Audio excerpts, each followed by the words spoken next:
Hello friends, तो कैसे हैं आप लोग। तो लीजिए, ये आज थर्सडे है और ट्यूसडे नाइट से लेकर वेडनेसडे इवनिंग तक का ये ब्लॉग है। तो जैसे कि इस बार ना रक्षाबंधन 2 दिन हो रही है, तो बहुत सारे कन्फ्यूज़न है लोगों को कि 30th को करें या 31st को करें। तो 30 को ना मतलब नाइट में मुहूर्त था 9:05 से, और 31st को मॉर्निंग में टिल 7:46। तो इसको लेकर के ना मतलब, और इवन अभी भी मैं अकेली थी, हस्बैंड अभी आए नहीं हैं। तो 2 बच्चों के साथ दिन में तो मतलब टाइम मिल ही नहीं पा रहा है। तो 2-4 दिनों से मैंने सफाई नहीं की थी। तो मैंने मतलब मैं जिया को सुला दिया था, तो उसके बाद मैं आ गई थी कि थोड़ी बहुत सफाई कर लूँ। पीछे आप देख ही चुके हैं, मैं किचन की सफाई कर चुकी थी। इवन उधर मिस्टी को पढ़ने के लिए बिठाया था क्योंकि उसके एग्ज़ाम्स फर्स्ट से स्टार्ट हो रहे हैं।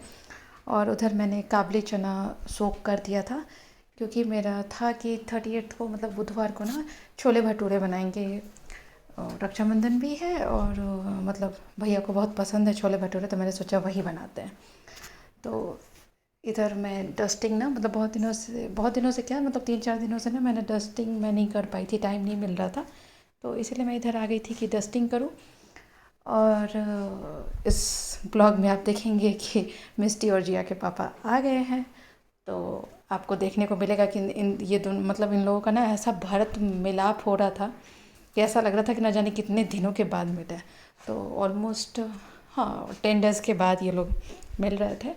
तो इवन तो मतलब मिस्टी जिया तो खैर छोटी है, वो देख के पूरा हंस रही थी और सरप्राइज्ड हो गई थी। और मिस्टी पहले तो मतलब ये कोई मिस्टी ना बहुत ज़्यादा पापा की तरह इमोशनल है, तो वो देख करके पहले रोना धोना, फिर उसके बाद रूम में आकर के सो गई और फिर खुद रो रही है। हम लोग बोले क्यों भाई, तो नहीं गुस्सा है पापा से ऐसा करके। तो आप आगे इस व्लॉग में देखेंगे। तो इधर मेरी मतलब जिया को सुलाने के बाद ना थोड़ा सा लगता है कि मैं फ्री हो गई हूँ। तो मिस्टी को भी ना मैंने कहा कि तुम खाना खा के तुम चलो सोने, लेकिन वो अभी घूम ही रही थी। जिया सो चुकी थी। तो इधर मेरा डस्टिंग सोफ़े का हो गया था, अभी उधर बेड का करना था। और थोड़ा बहुत रूम में भी ना मतलब बेडशीट वगैरह सब चेंज करने थे। तो वो मैं सुबह मतलब वेडनेसडे को दोपहर में करूँगी, क्योंकि वेडनेसडे को ना वो एलन भी जाना होता है, तो वो सारे भी काम होते हैं। इवन मुझे कपड़े प्रेस करने थे क्योंकि 8:30 मुझे निकल जाना होता है। और अभी मतलब हस्बैंड जब घर पे नहीं है तो काफ़ी मुश्किल हो रहा था मैनेज करना। आंटी को मैंने 8:30 ही बुलाया था कि आप आ जाना। और रात को मेरा था कि जितना सारा काम हो सके ना उतना कर लूँ, क्योंकि सुबह ना मैं जैसे ही उठती हूँ जिया मेरे साथ उठ जाती है। तो मतलब जिया जब उठ जाती है तो छोड़ती नहीं है, तो मैनेज करना काफ़ी मुश्किल हो जाता है, समझ में नहीं आता बच्चे को पकड़े काम करें क्या करें। इधर ये बेड वाला भी मैंने सब मतलब झाड़ के फिर क्लीन करके सबको पोंछ के रख दिया था।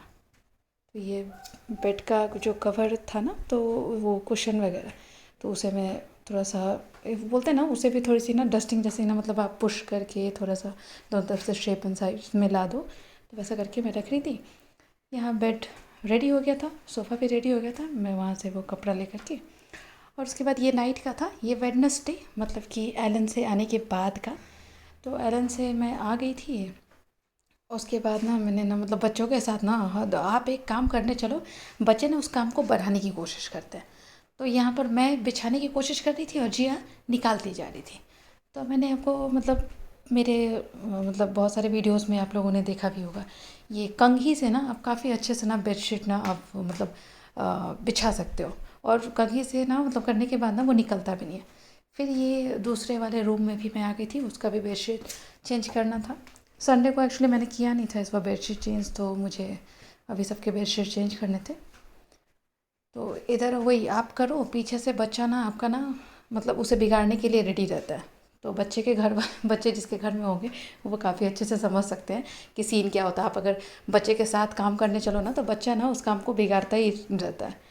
तो जिया का तो एक्चुअली जिया को ना पता नहीं बेडशीट हटाओ ना तो उसे ना वो गद्दे जो मैट्रेस होते हैं ना उसे बड़ा मज़ा आता है। तो ये देखिए, मैं छत पर से कपड़ा लेकर भी आई थी। नहीं सॉरी, मैं कपड़ा डालने जा रही थी, मशीन मैंने चलाया था, तो वो कपड़ा डालने जा रही थी। इधर मिस्टी के पापा की एंट्री हो चुकी है।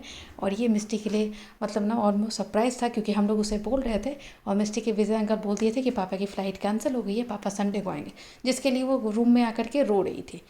तब तक सडनली हम लोग बोले कि पापा आ गए, तो वही वो अभी भी इमोशनल होके बहुत ज़्यादा रोई जा रही थी। अजिया तो सिर्फ पापा को देखे जा रही थी। तो मिस्टी जैसे ही स्कूल से आई थी तभी हुआ। तो फिर यहाँ पापा आ गए थे उसे मनाने के लिए। तो पापा बोले कि तुम नहीं आओगी तो चलो हम फिर पटना चले जाते हैं। तो फिर उसे फिर हम लोग उठाए, फिर वो गई। और फिर इन दोनों मतलब ना दोनों बेटी और बाप की यहाँ पे देखिए ऐसी गुफ्तगू इन लोगों की हो रही थी।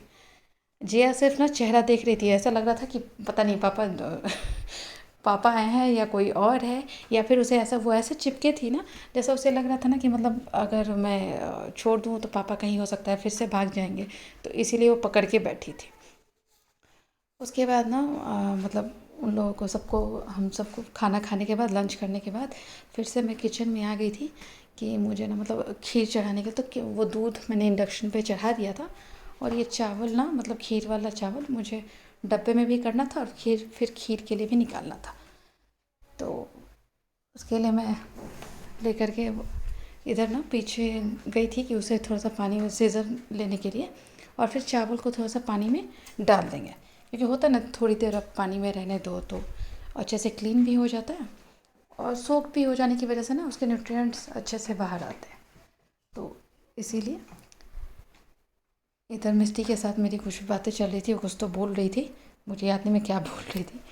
उसके बाद ना फिर जो सब्जियां स्टार मार्केट वगैरह से आई थी उन सबको मैं फ्रिज में डालने लगी थी, क्योंकि दो झोले बाहर पड़े थे। तो मैंने सोचा कि अभी उतना टाइम नहीं है, अभी एटलीस्ट डाल देते हैं, बाद में फिर निकाल के उन्हें धोंगी। उसके बाद ये दूध जो एक्स्ट्रा मतलब बाकी जो पहले का दूध था उसे खीर मैंने चढ़ा दिया था, तो उधर वो इंडक्शन पर से मैं ला करके इधर गैस पे चढ़ाई थी और चावल उसमें धो के डाल दिया था खीर के लिए। उसके बाद अभी ना ये जो पैकेट देख रहे हैं उसमें हम सारी स्वीट्स मिठाइयाँ लेकर के आए थे, जिसमें कलाकंद, काजू कतली, काजू रोल, फिर रसगुल्ला वगैरह था। तो ये सारी मिठाइयाँ हम लोग ना मतलब रक्षाबंधन के लिए लेकर आए थे। भगवान के लिए हम अलग रूम में रखाए थे, पूजा रूम में। उसके बाद इधर लेकर आ गए थे। अभी ये जो बाकी एक्स्ट्रा दूध लेकर गए थे उसे मुझे कट करके उसमें डालना था, क्योंकि फिर चाय वाय की ज़रूरत पड़ती है तो दूध एक्स्ट्रा होनी चाहिए। तो ये आप जो देख रहे हो ना थोड़ा सा पानी फिल करके मैं उस मतलब पैकेट को क्लीन करके फिर उसमें डालती हूँ। तो हमारे यहाँ मम्मी बोलती है कि दूध ना कभी भी ना बिना पानी डाले उसे बॉयल नहीं करते। फिर इधर जो मेस हुआ था उसके लिए मैं झाड़ू लगाने लगी थी, क्योंकि बच्चे का घर है। इवन हम भी जब ज़्यादा काम करते हैं तो मेस हो ही जाता है, कुछ ना कुछ गिरा होता है। तो मैं झाड़ू लगा के इधर सब क्लीन करके अब ये सब फिट था। उसके बाद अब मैं रूम में आ गई थी पैरों में आलता लगाने के लिए।